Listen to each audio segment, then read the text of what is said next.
ya, jangan tuh buru-buru fatwa. Fatwa itu haknya ulama. Begitu juga ikhwan salafi. Kalau emang kita beda, saling menghormati aja, bisa nggak? Ternyata emang mereka nggak mau. Di salah satu masjid di Bintaro, itu dibuat MOU, Pak. Ente silakan ngajar di sini, tapi jangan bahas bab bid'ah ya.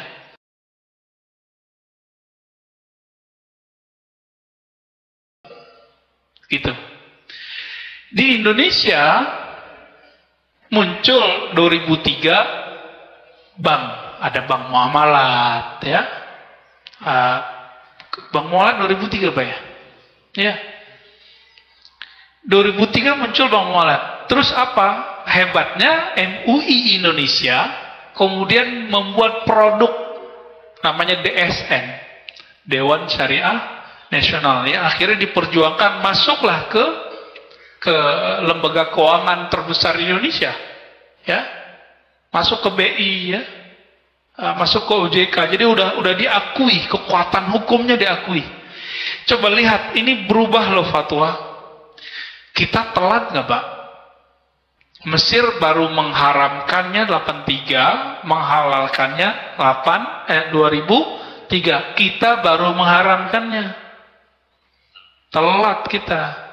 Ini bukan nyuruh Bapak minjam ke bank loh ya. Nggak ada maksud. Ini biar kita jelas bahwa yang kita lakukan sama ini bukan haram. Ya. Bukan saya Ustadz serba boleh, bukan. Enggak, antum keliru juga. Baik.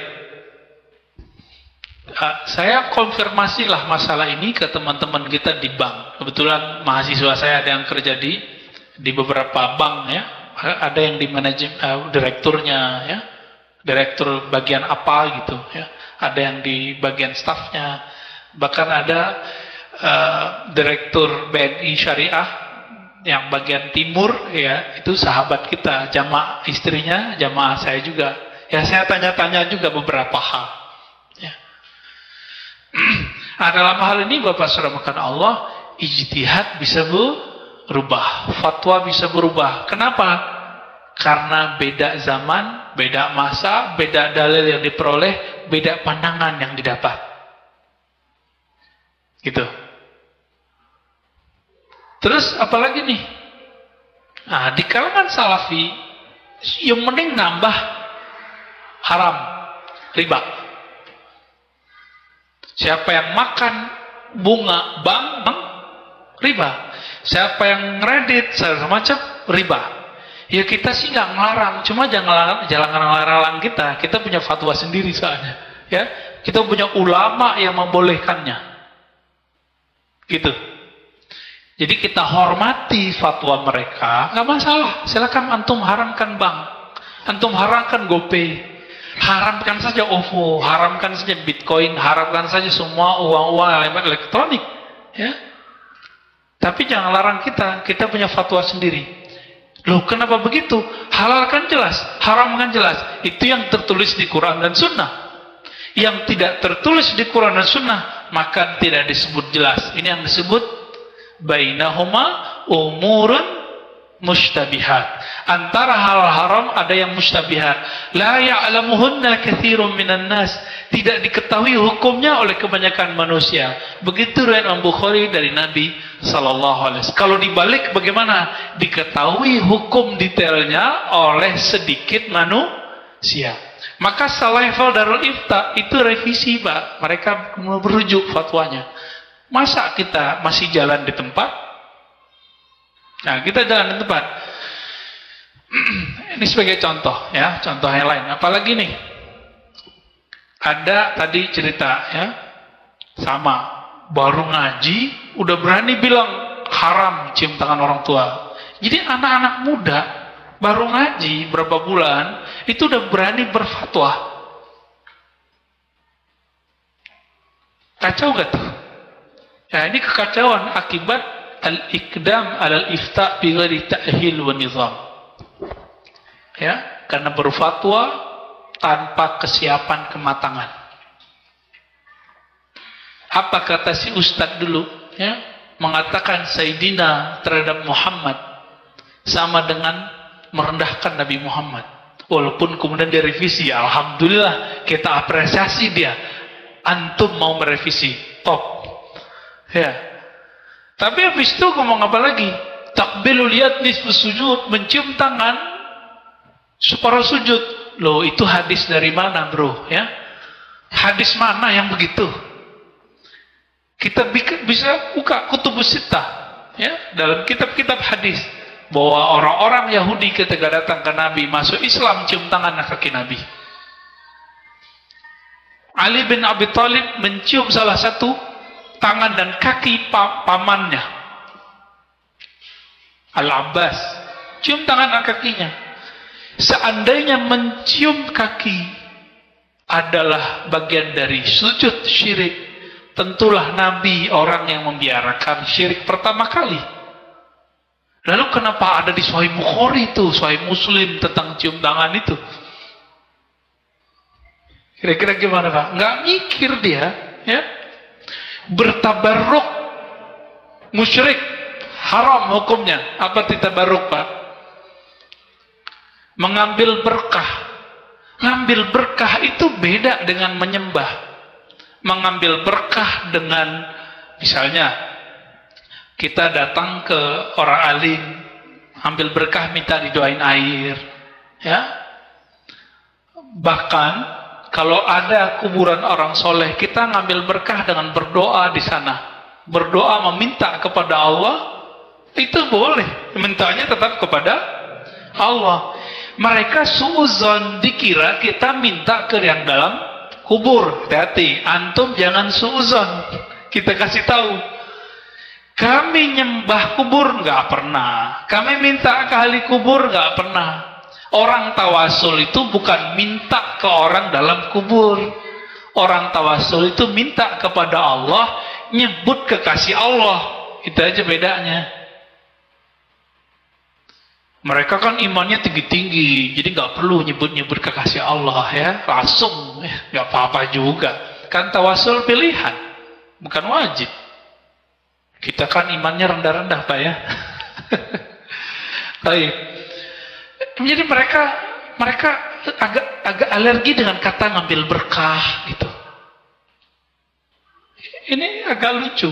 Jadi dianggaplah ngambil berkah itu bagian dari syirik. Nah, padahal Imam Ahmad ngambil berkah dari seorang ahli sufi di zamannya, Al-Haris Al-Muhasibi dan beberapa orang lain. Ngambil berkah, cuma jubahnya ditempelin dikit. Bahkan beliau bagi-bagi berkah. Ada orang datang bawa putrinya kesurupan, tapi putrinya di rumah, ya. Orang datang mengatakan, wahai Tuan Imam, anakku, putriku sering kesurupan. Beliau ambil sendalnya nih, ya, pukulin pelan-pelan di kepalanya.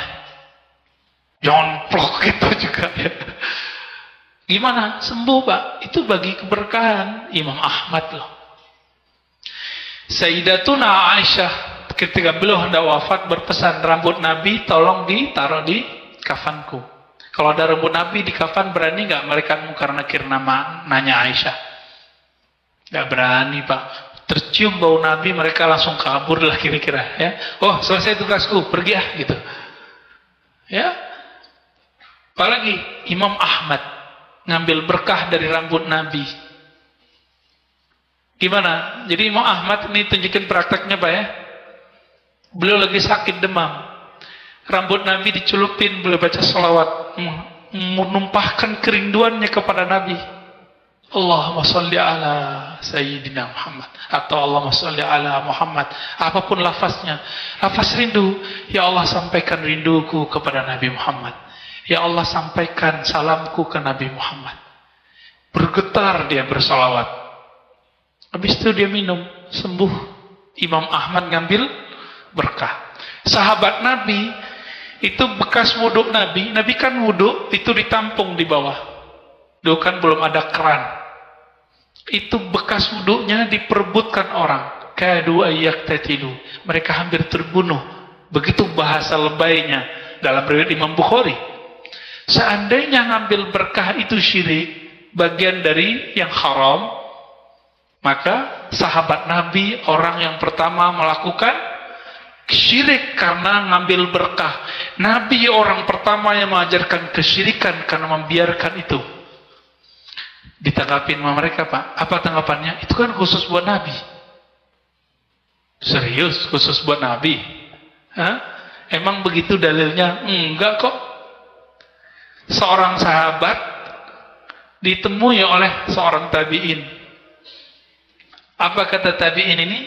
Wahai sahabat Rasulullah, mana mata yang dengan matamu engkau memandang Rasulullah?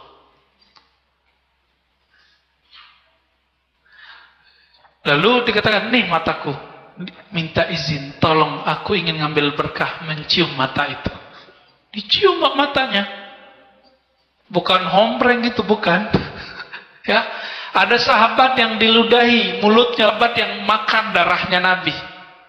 Apa kata murid-muridnya tabi'in? Wahai sahabat yang pernah diludahi Nabi, ya, yang pernah makan sesuatu dari tubuh aku, mencium air lidahmu atau engkau ludahi saya.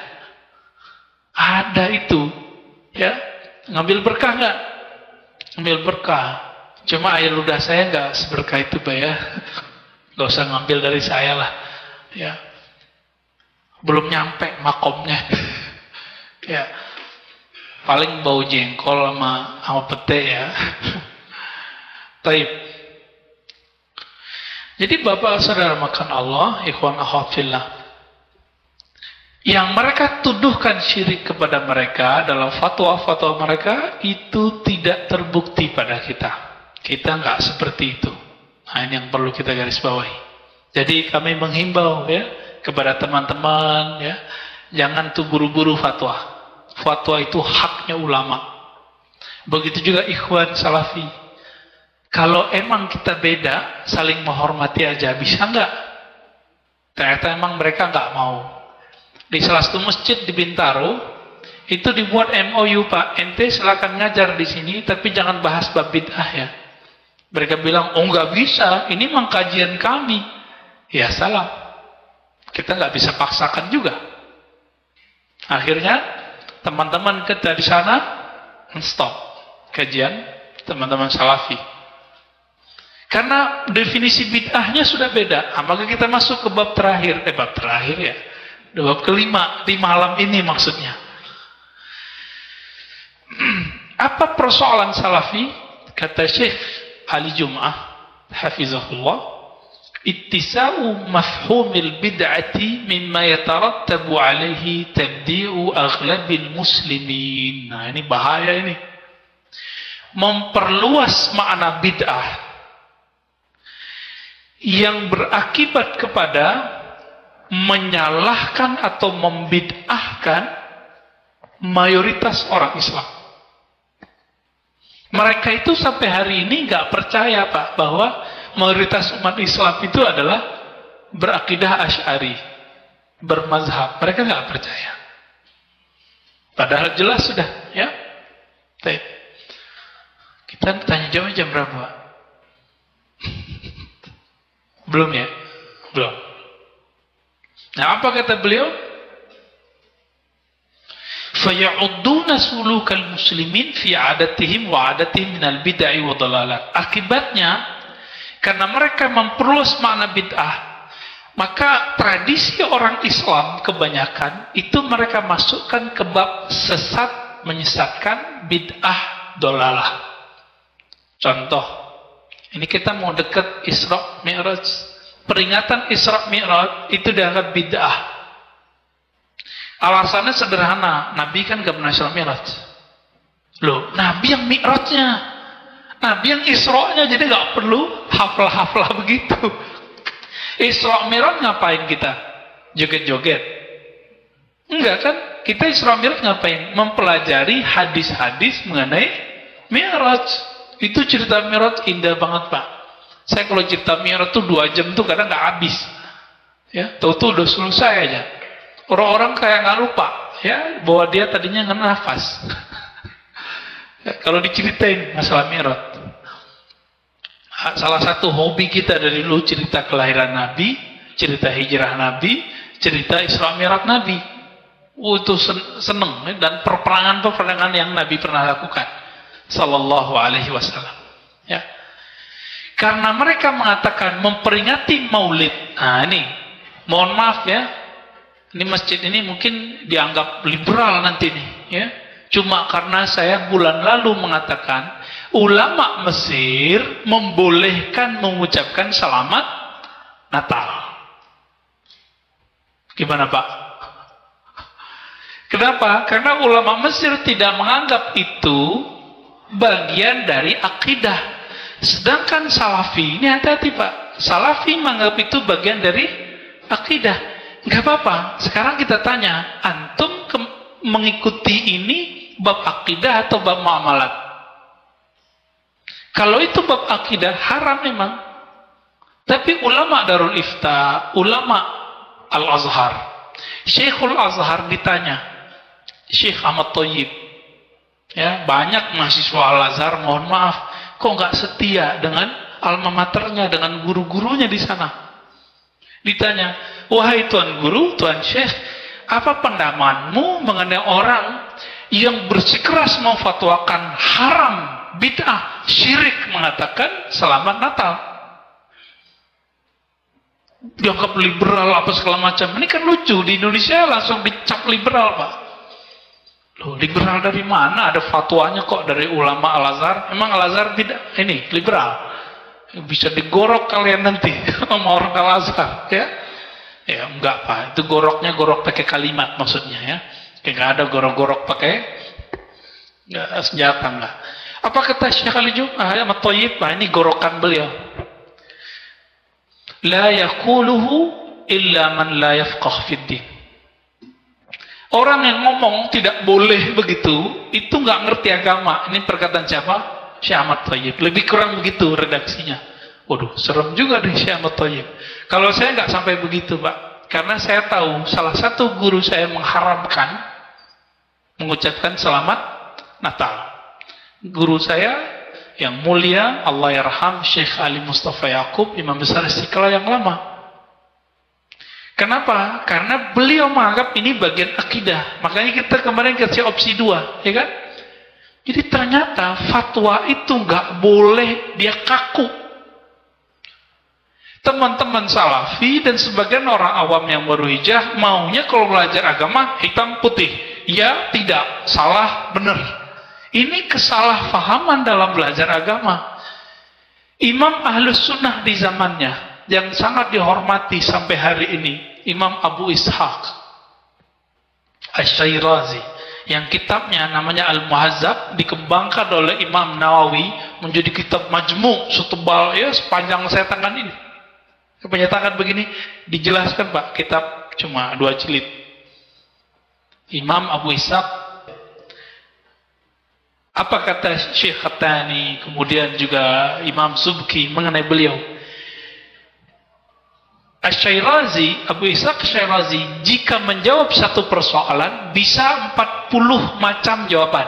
Bayangkan, hitam putih gak tuh? Maka ciri-ciri orang alim, dia kalau jawab bukan satu jawaban. Ini ciri orang alim, Pak. Ini yang dimaksud oleh Syekh Ahmad Thayyib. Ini yang dimaksud oleh Syekh Ali Jum'ah. Ini yang dimaksud oleh Bin Bayyah. Ulama kalau di Mauritania, di Maroko ada yang terkenal, namanya Bin Bayyah. Cari aja Pak, di internet ketemu, di Google ketemu Bin Bayyah, ya. Itu guru ulama-ulama di daerah Maroko, di daerah Aljazair, Tunis, bahkan sampai ke Jazirah Arab. Mazhabnya Maliki. Beliau dahsyat sekali.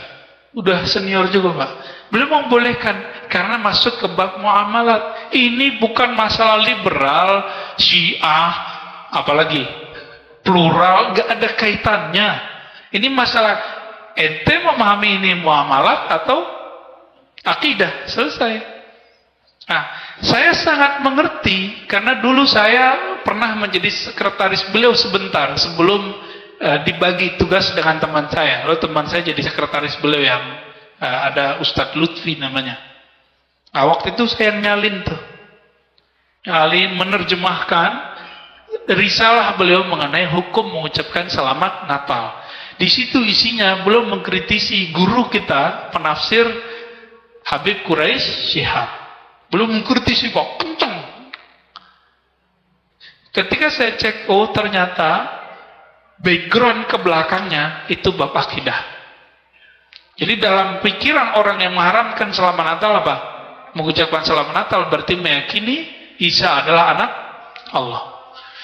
Terus tiba-tiba saya dikritik oleh orang yang sok-sok mengerti ilmu sejarah. Nah, lihat ini. Kenapa saya sebut sok mengerti sejarah? Ustadz, itu Isa kan lahirnya belum tentu 25 Desember.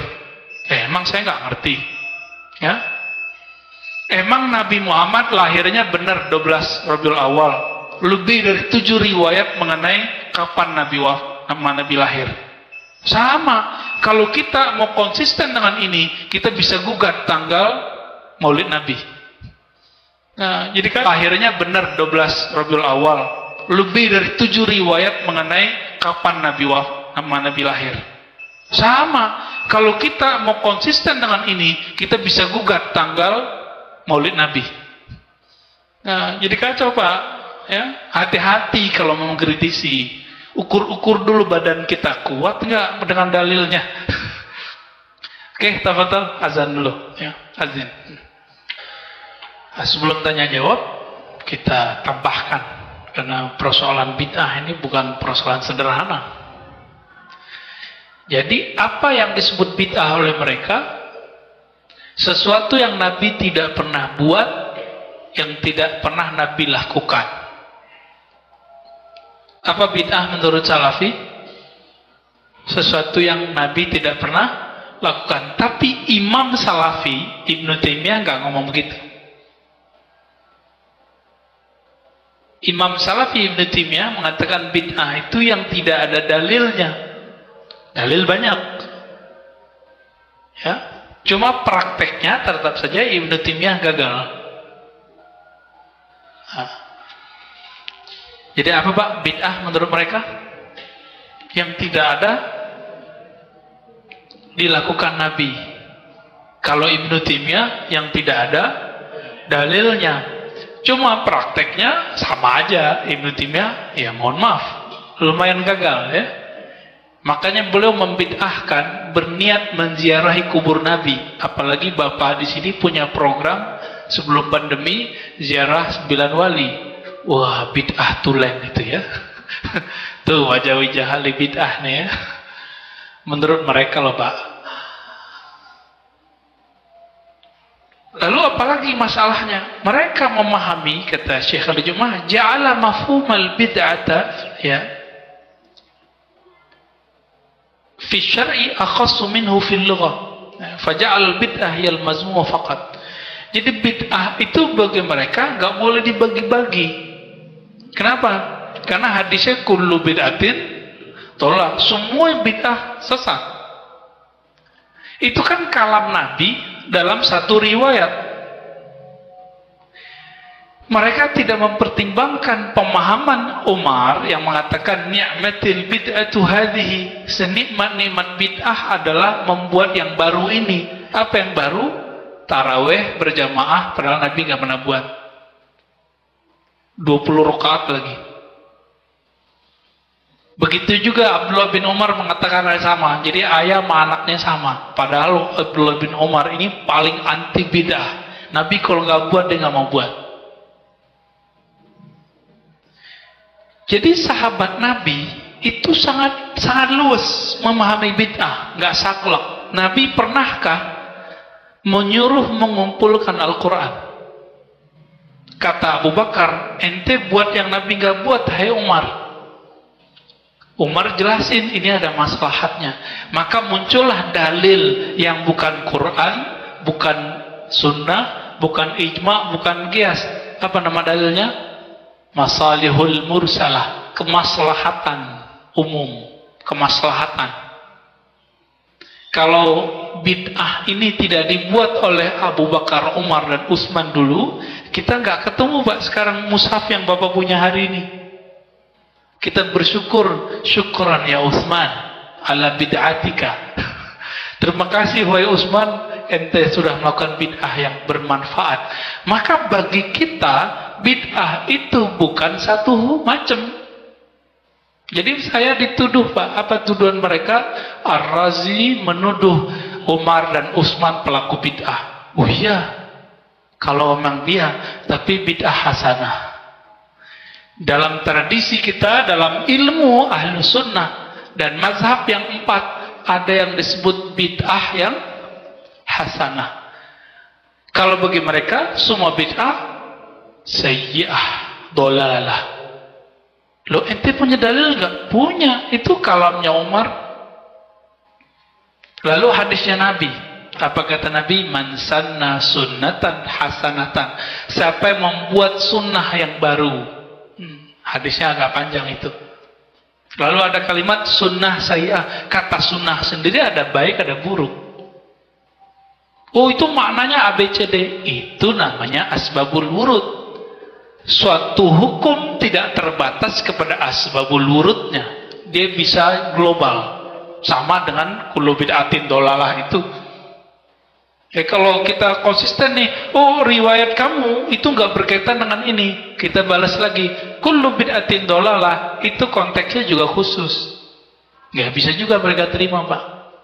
Nah, ini yang kemudian membuat jadi rame. Ya.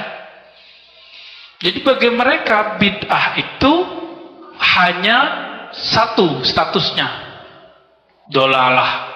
Maka bapak-bapak ini pelaku maulid, baca Ratibul Hadad, bid'ah yasinan, bapak ini orang sesat. Gimana, Pak? Logikanya kayak tadi. Terus kita mau diem? Enggak. Nggak boleh diam, kita harus jawab. Bukan kita ngelawan, kita harus jawab. Kita harus jelaskan jika mereka emang pengen tahu benarkah ini bid'ah. Ya. Nah, oleh karena itu ulama kita bahkan ada yang lebih dahsyat lagi, ya. Izzuddin bin Abdissalam, Imam Nawawi sepakat membagi bid'ah itu 5. Kalau tadi 2 doang, sekarang 5. 2 itu nilainya baik, buruk, positif, negatif. Sedangkan 5 itu hukumnya. Bid'ah ternyata ada bid'ah wajib, Pak. Ternyata Quran itu wajib, itu bid'ahnya, mushafnya. Sekolah, Nabi pernah sekolah nggak? Sahabat pernah sekolah nggak? Wajib, Pak, sekarang. Ya, banyak lagi yang wajib nih.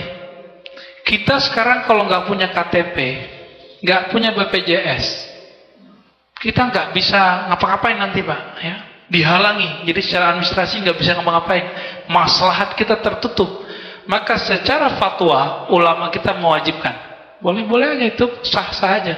Dulu orang nikah perlu pakai KTP nggak, Pak? Masangkong kita dulu. Ya, njit kita dulu perlu nggak mereka pakai KTP? Daftar KUA. Tapi ribet, kumpulin uaknya lah, uak kesini lah, aduh, rempong dulu. Jadi dulu tradisi itu mengikat. Kalau sekarang mengikat ada administrasi.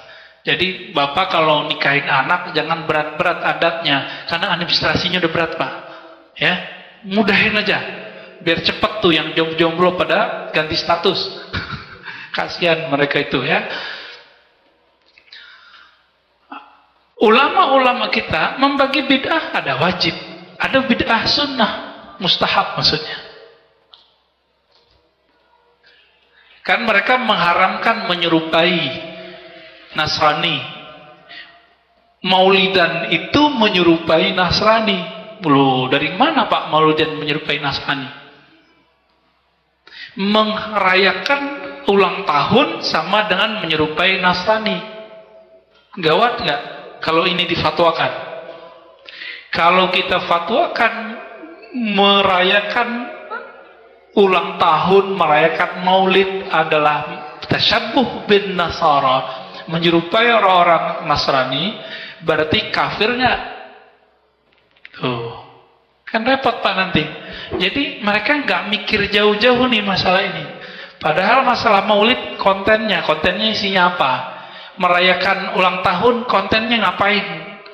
Jika isinya haram baru hukumnya haram, bukan masalah nama. Nabi membuka sendiri cara merayakan ulang tahun. Gimana caranya? Belum berpuasa. Boleh-boleh aja. Ya. Maka di sini disebutkan beberapa sikap ya, bahwa ulama kita membagi bid'ah kepada banyak macam. Nah, Imam Syafi'i, Imam Salaf, giliran kayak gini salaf gak laku sama mereka, Pak. Salaf mereka itu bukan imam salaf, tapi imam belakangan.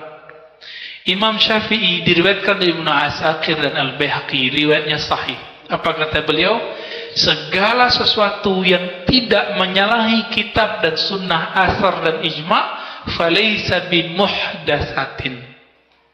Di riwayat kedua, falaysa bi bid'atin dalalah. Terjemahnya sama. Segala suatu amalan yang tidak bertentangan dengan Quran, sunnah, asar dan ijma'. Asar ini riwayat dari para sahabat, para ulama terdahulu, lalu ijma', maka bukanlah bid'ah. Siapa yang ngomong? Imam Syafi'i. Riwayatnya sampai 2 riwayat ini. Al-Baihaqi, Ibnu Asakir. Nah, ini yang saya tahu baru 2. Sepertinya lebih dari 2. Yang kita tahu sanadnya ada 2. Imam Salaf bukan Imam Syafi'i ini. Berarti ulama salaf tidak memahami kullu, kata semua yang bid'ah itu sesat, tidak dipahami oleh mereka semua bid'ah.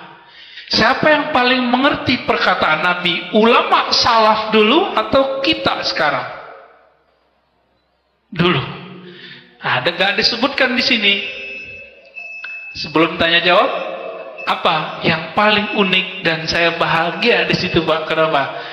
Ibnu Taimiyah rahmatullah alaih dalam kitab Iqtida' Shiratal Mustaqim dan berbagai fatwanya tetap membagi bid'ah. Apa pembagiannya? Jika kita membagi bid'ah menjadi hasanah, baik, sayyi'ah, buruk, ya, atau bid'ah yang boleh, bid'ah yang tidak boleh. Ibnu Taimiyah membagi bid'ah menjadi bid'ah lughawiyah. Yang kedua bid'ah syar'iyyah. Tetap dibagi bid'ah sama Ibnu Taimiyah. Jika pembagian bid'ah itu artinya menentang Rasulullah seperti yang diklaim oleh mereka, kan mereka mengatakan ente merasa lebih pintar dari Nabi. Nabi nggak pernah bagi bid'ah. Nabi mengatakan semua bid'ah sesat. Ente bilang bid'ah terbagi. Ente lebih pintar dari Nabi. Jadi logika mereka selalu begitu. Beda sama pemahaman dia, dianggap kita lebih pintar dari Nabi. Kalau lebih pintar dari antum mungkin dia dikit. Ya, enggak juga sih Pak ya. Wallahu ta'ala alam. Kira-kira gimana? Rumit gak persoalannya? Jadi gak rumit ya? Jadi bid'ah menurut mereka beda nggak dengan bid'ah menurut kita? Bahkan bid'ah menurut mereka berbeda dengan imam mereka sendiri, Imam Ibnu Taimiyah. Kitabnya kita sudah sebutkan, Iqtida' Shiratal Mustaqim dan beberapa kitab fatwanya. Jadi kita nggak usah mendebat mereka, cukup imamnya saja yang mendebat mereka. Nanti kalau hari kiamat biar mereka nanti debat-debat lah. Kita nonton aja ntar ya. Gimana Ustaz? Yakfi. Oke, tanya jawab. Ini baru 2 aja. Taib, ini yang bisa saya jawab, saya jawab. Saya bukan orang yang maha tahu ya. Kalau Assalamualaikum, kalau penggadaian riba atau tidak? Nanti yang jawab Ustaz ahli fikih aja. Ini ada ngaji fikih nggak di sini? Ada, nanti tolong disampaikan pertanyaan ini ke beliau. Saya bisa jawab, tapi waktunya nggak cukup. Oke? Kalau ke ustadz itu nanti, antum misalnya udah nanya nanti, belum puas, nanti kita buat kaji sendiri tentang bab muamalat, insya Allah. Nah, ini yang berkaitan nih.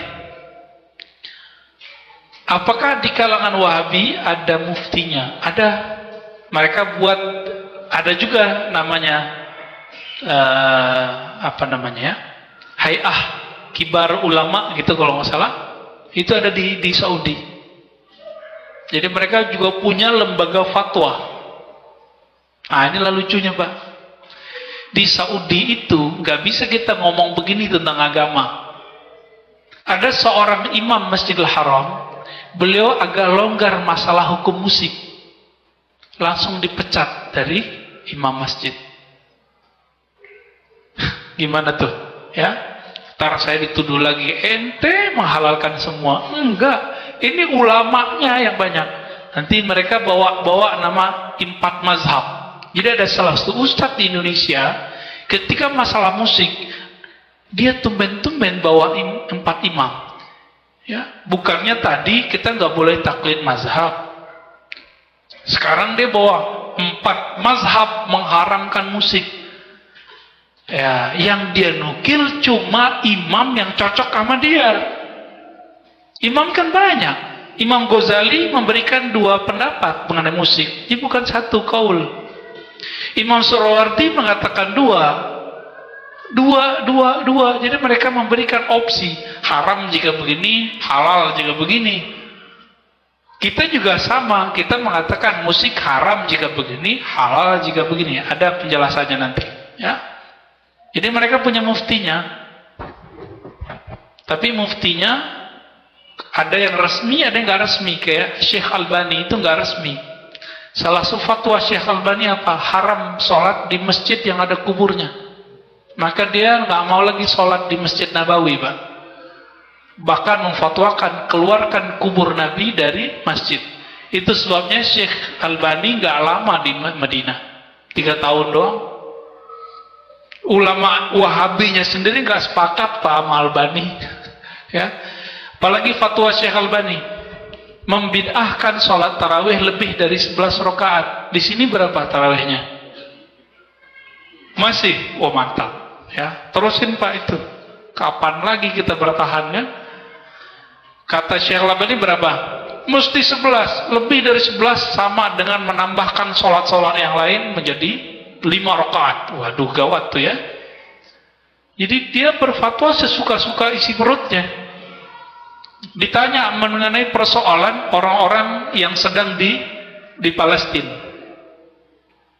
Orang Islam di Palestina, apa kata dia? Nggak apa-apa, keluar aja. Jadi orang-orang Islam di Palestina keluar aja, cari tempat yang lain. Jadi nggak disuruh jihad sama dia, Pak. Inilah lucu-lucunya ya Syekh Albani. Dan dia memfatwakan macam-macam hal, masuk nanti masalah tasbih. Oke? Bagaimana mereka menanggapi ayat mutasyabihat? Nah, kita sudah dibahas di awal mengenai tentang takwil, ya, mengenai tentang perbedaan mereka dengan Asy'ariyah. Ayat mutasyabihat mengenai sifat-sifat Allah. Ulama Wahabi tidak meyakini ada ayat mutasyabihat. Itulah pendapat Ibnu Taimiyah. Semua ayat itu disebut muhkamat. Maka istiwa itu tidak disebut mutasyabihat. Istiwa ya duduk, selesai. Allah di langit, nggak ada boleh pertanyaan lagi. Gitu.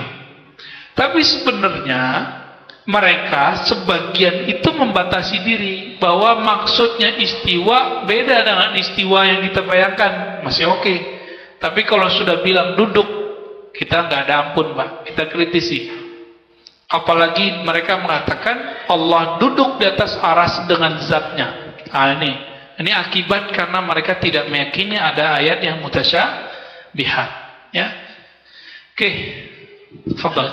Ada satu dari YouTube nih, live. Assalamualaikum Buya, mohon dijelaskan asbabul wurud kullu bid'atin dolalah yang menjadikan kekhususan makna hadis ini. Itu Nabi sedang berkhutbah. Ketika Nabi berkhutbah, Nabi mengatakan sebuah kalam. Ya. Khairul hadi hadi Muhammad. Ya. Sebaik hidayah adalah hidayah Muhammad. Ya. Sebaik-baik kalam adalah kalamullah. Ya. Iyyakum wa muhdatsatil umur. Jauh-jauhlah kamu dari perkara yang baru. Wa kullu muhdatsatin bid'ah, sampai akhir hadis. Ya. Lalu setelah itu Nabi ganti topik. Udah gak ada kaitannya. Jadi hadis itu ada topiknya, 3 topik. Pertama tentang menyatakan hidayah, kalam. Yang kedua mengenai bid'ah. Yang ketiga persoalan lain, masuk ke bab muamalat. Jadi hadis ini Nabi sampaikan di salah satu khutbahnya. Bid'ahnya Salafi apa? Setiap kali mulai khutbah memulai kalamnya dengan kalam itu. Ya kan? Benar nggak? Itu menurut saya bid'ah juga. Nabi nggak selalu khutbah dengan kalam itu kok. Katanya kalau Nabi tidak melakukan selalu, kita nggak boleh melakukan selalu. Kenapa ente setiap mulai khutbah mulai dengan kalimat itu? Ya, ini kan lucu ya. Jadi itu hadisnya Nabi sedang berbicara dalam khutbah. Begitu asbabul wurudnya. Wallahu ta'ala alam. Ada dari saya kadang di mereka pemahaman Salafi tidak ada doa setelah salat wajib. Tapi antara sholat sunnah qobliyah sampai qomat itu justru mereka angkat tangan. Itu kadang mereka bilang, nggak ada loh, Nabi nggak ngajarin gitu. Jadi jangan berdoa gitu. Sikap kita gimana kalau kita? Atau yang hal yang lain tentang mereka bilang bidah gitu. Itu akibat tidak memahami hadis dan membaca kitab-kitab sunnah secara jami', secara utuh. Kitab sunnah kan banyak. Hadis mengenai ma bainal azanain da'watun mustajabah. Antara dua azan, orang Hanafiyah kan qomatnya kayak azan, Pak. Maka hadis ini harus diterjemahkan versi Hanafiyah. Qomat itu yang disebut azan kedua. Antara dua azan ada doa yang mustajab. Gitu ya. Itu kan satu hadis. Kan ada hadis lain. Nabi ditanya, wahai Rabb, manakah doa yang afdal, yang mustajab? Apa kata Nabi? Fi jawfil lail. Ya. Sulus al-akhir. Sepertiga malam terakhir. Terus kapan lagi? Ba'da kulli maktubah. Setelah sholat wajib. Lo ada kok. Ya, Nabi ngomong kok. Tapi Ibnu Qayyim memfatwakan bareng-bareng jamaah berdoa ba'da sholat bid'ah. Itu fatwa siapa? Ibnu Qayyim. Ibnu Qayyim siapa? Murid Ibnu Taimiyah. Ibnu Taimiyah siapa? Ya imamnya Salafi, wajar dong. Gitu. Terus apa dalil kita? Dalil kita banyak. Ya. Dari semua hadis-hadis itu kemudian ada yang lebih detail. Hadis Imam Al-Hakim. Apa kata Nabi SAW?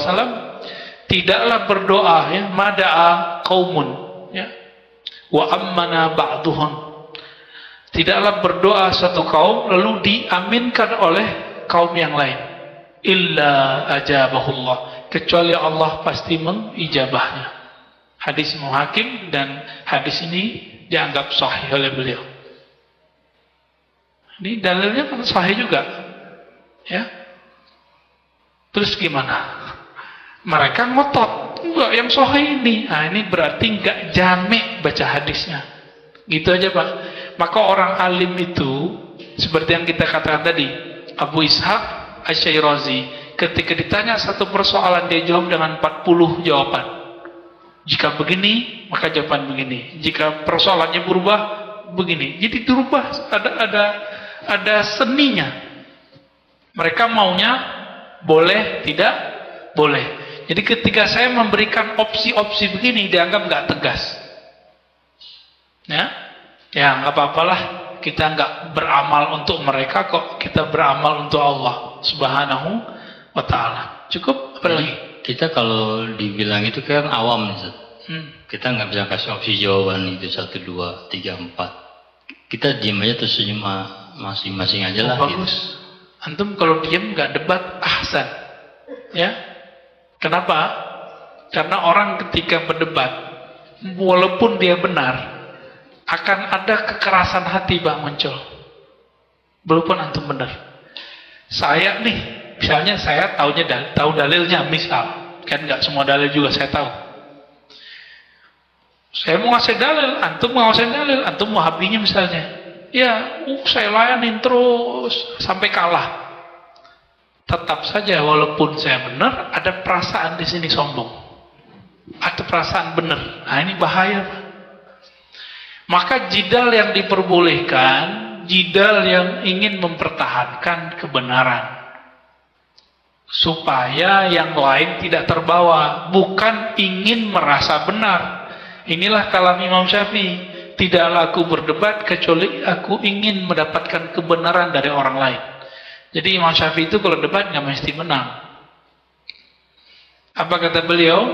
Saya kalau mendebat orang pintar pasti dia kalah. Tapi kalau mendebat orang jahil pasti saya kalah. Jadi antum mau bawa 1000 dalil sama mereka nggak akan diterima. Karena diksi-diksinya begitu. Ya. Diksinya begitu Pak, yang tidak menghormati nutimnya berarti jahil. Jadi kita udah dituduh jahil duluan. Yang membagi bid'ah menjadi lebih dari satu, berarti dia lebih pintar dari Rasulullah. Jadi diksinya udah didoktrin. Padahal tanya balik, mana dalilnya bahwa yang mengatakan lebih itu lebih pintar dari Rasulullah. Kebingungan juga mereka. Jadi nggak usah pakai dalil. Kadang kalau ngomong sama mereka Pak, mainin aja kalamnya dia. Ya. Khalas. Ibu ada satu lagi dari Ibu. Sebelum kita tutup ada pertanyaan? Oh nggak ada satu. Udah ya. Nah, kalau disimpulkan ada 2 hal. Pertama tentang fatwa. Jadi fatwa itu tidak boleh sembarangan. Dia ada perangkat-perangkatnya. Maka haram seseorang berfatwa jika tidak menguasai perangkat-perangkatnya itu. Perangkatnya ini yang disebut keilmuan. Dan yang kedua, hati-hati ketika bahas bid'ah. Nah, Salafi, seperti yang ditulis oleh Syekh Ali Jum'ah, sangat menggampangkan fatwa, sampai orang-orang yang baru ngaji Salafi pun sudah mulai berfatwa, bahkan nyalahin kita yang sudah lama ngaji, dan kita sampai sekarang nggak berani berfatwa. Ya. Mereka berani fatwa. Apalagi dalam persoalan bid'ah, anak-anak yang baru ngaji pun di kalangan mereka berani mengatakan Kiai anu bid'ah. Nah, Kiai anu sesat. Nah, ini musibah, maka disebut oleh beliau di depannya fawdha, ya. Ini musibah besar yang harus kita tangani. Dan kita berdoa kepada Allah, semoga kita, keluarga, anak-anak kita terjaga dari musibah ini. Musibah sempitnya pemahaman. Na'udzubillah min dzalik wa nasallallahu al-'afwa wal 'afiyah fid din wal akhirah. Ya Allah, berikan kami keselamatan dunia dan akhirat.